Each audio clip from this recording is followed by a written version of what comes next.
Assalamualaikum warahmatullahi taala wabarakatuh. Kaifa halukum? Alhamdulillah bil khair.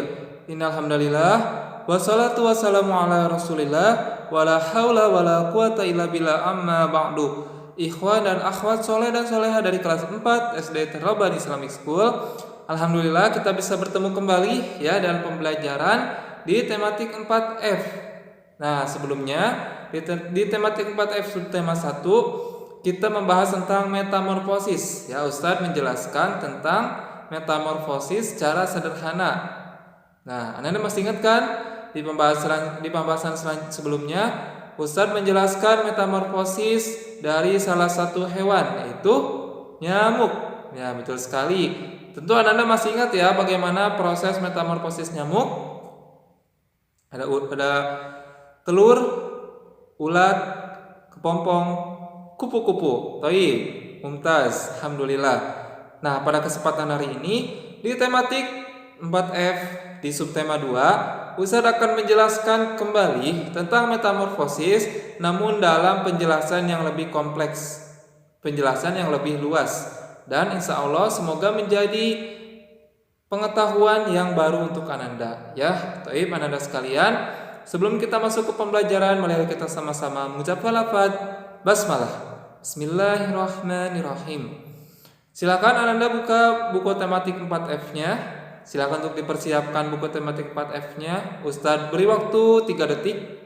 1, 2, 3. Silakan buka halaman 46 dan 47. Tapi Ananda sekalian, tematik 4F kita menjelaskan tentang cita-cita.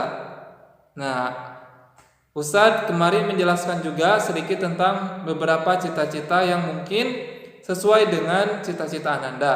Nah, jika ada di antara Ananda sekalian yang senang berkebun, senang merawat tanaman, senang bertani, dan bahkan memiliki cita-cita menjadi petani, insya Allah tentu Ananda harus mengenal ya. Selain Ananda mengenal tumbuhan, bagaimana jenis-jenis tumbuhan, Ananda juga harus mengenal salah satu hewan atau beberapa jenis hewan yang tidak jauh dari lingkungan di tanaman atau tumbuhan yang akan Ananda rawat. Contohnya apa?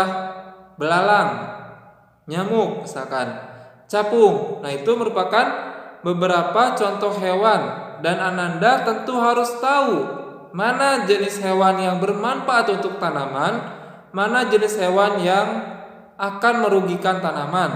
Nah, sebelum itu, untuk bisa mengetahui bagaimana proses menjadi atau proses metamorfosis dari beberapa hewan yang berkaitan dengan lingkungan sekitar perkebunan, tentu kita harus sama-sama mengenal terlebih dahulu hewan yang ada di sekitar tanaman tersebut. Contohnya apa? Contohnya belalang. Anda bisa lihat di buku tematik halaman 46 itu ada gambar belalang, ada suatu proses metamorfosis. Anda masih ingat ya pengertian metamorfosis?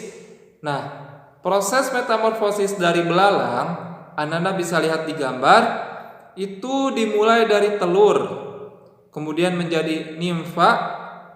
Nimfa tidak bersayap ini maksudnya itu masih menjadi suatu bayi ya, bayi belalang yang tidak bisa atau tidak memiliki sayap, dan ini biasanya disebut dengan larva. Kalau di dunia serangga, ketika telur baru menetas itu disebut dengan larva. Kemudian dari nimfa berubah menjadi nimfa yang mempunyai sayap. Ya, Anda bisa lihat di gambar tersebut. Kemudian nimfa yang memiliki sayap bertumbuh dan berkembang menjadi nimfa yang memiliki sayap namun dengan ukuran yang lebih besar. Ya, bisa Anda lihat. Kemudian ketika nimfa yang berukuran besar tersebut telah memiliki sayap, maka akan berubah ya menjadi belalang dewasa yang memiliki kemampuan yang kompleks, bisa terbang, bisa melompat jauh, bisa memiliki warna yang lebih terang dan sebagainya. Nah, itu merupakan salah satu contoh metamorfosis dari belalang. Toib ya. Nah, sekarang ilmu tambahan untuk Ananda sekalian adalah ternyata metamorfosis itu pengertiannya ada dua. Silakan Ananda lihat di buku tematik halaman 47. Ada metamorfosis sempurna dan ada metamorfosis tidak sempurna. Apa itu metamorfosis sempurna?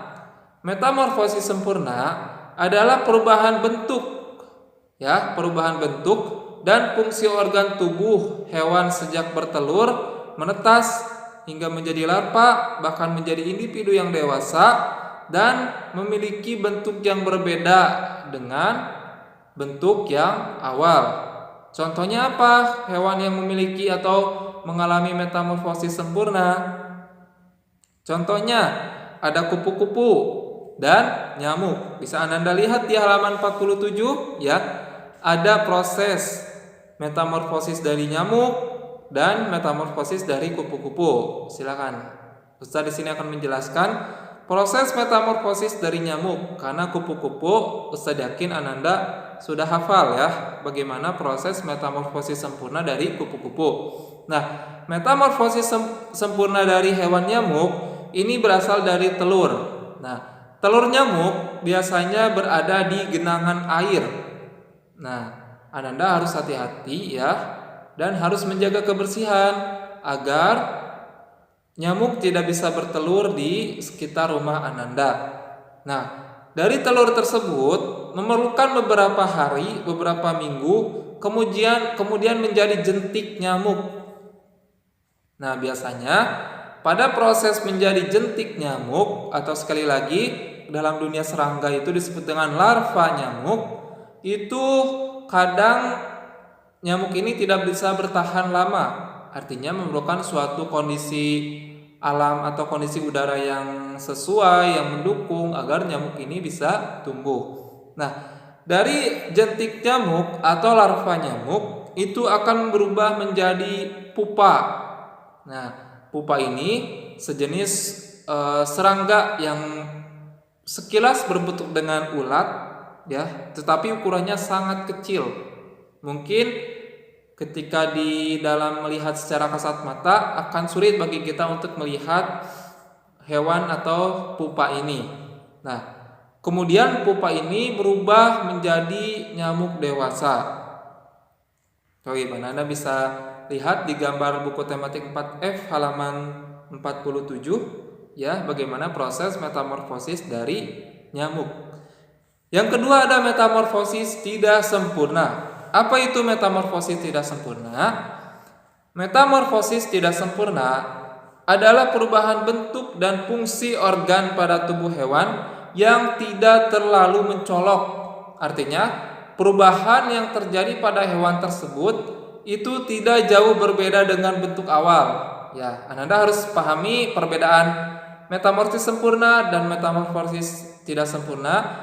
Jika metamorfosis sempurna, perubahan fisiknya itu akan sangat berbeda dengan bentuk awal hewan tersebut. Sedangkan pada metamorfosis tidak sempurna, itu bentuk fisik ya dari hewan tersebut tidak jauh berbeda dengan kondisi atau bentuk awal pada hewan tersebut. Contohnya apa? Contohnya di sini ada metamorfosis dari kecoa dan capung. Nah, Anda bisa lihat di halaman 47, di sana ada gambar tentang metamorfosis kecoa. Ya, mungkin kecoa ini hewan yang banyak tidak disukai oleh kita sebagai manusia ya, karena memang ada yang merasa fobia atau merasa ketakutan dan sebagainya. Bagaimana proses metamorfosis dari kecoa? Pertama, tentu serangga itu semuanya berasal dari telur. Layaknya juga kecoa. Kecoa juga bentuk awalnya adalah berupa telur. Nah, kemudian telur ini akan berubah menjadi nimfa 1 atau larva tahap 1. Dari nimfa tahap 1 kemudian akan berubah kembali menjadi nimfa tahap kedua.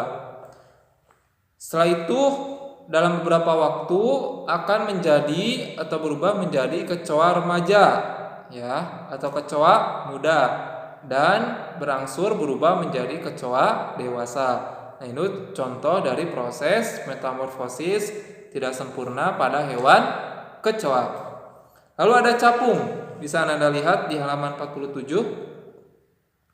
Capung di sini berawal dari telur, kemudian berubah menjadi larva, berubah menjadi capung muda, kemudian berubah menjadi capung dewasa. Taib. Berarti untuk penjelasan metamorfosis, alhamdulillah sudah kita jelaskan atau sudah kita pelajari dengan sama-sama, ya. Pada kesempatan hari ini Anda bisa memahami bagaimana proses metamorfosis sempurna dari pengertiannya. Hewan-hewan yang termasuk bisa melakukan proses metamorfosis sempurna, dan juga pengertian dari proses metamorfosis tidak sempurna.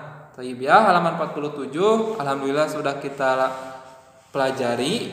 Selanjutnya bisa Anda lihat di halaman 453. Nah, di halaman 53 ini kita bisa mempelajari manfaat hewan-hewan yang ada di sekitar kita.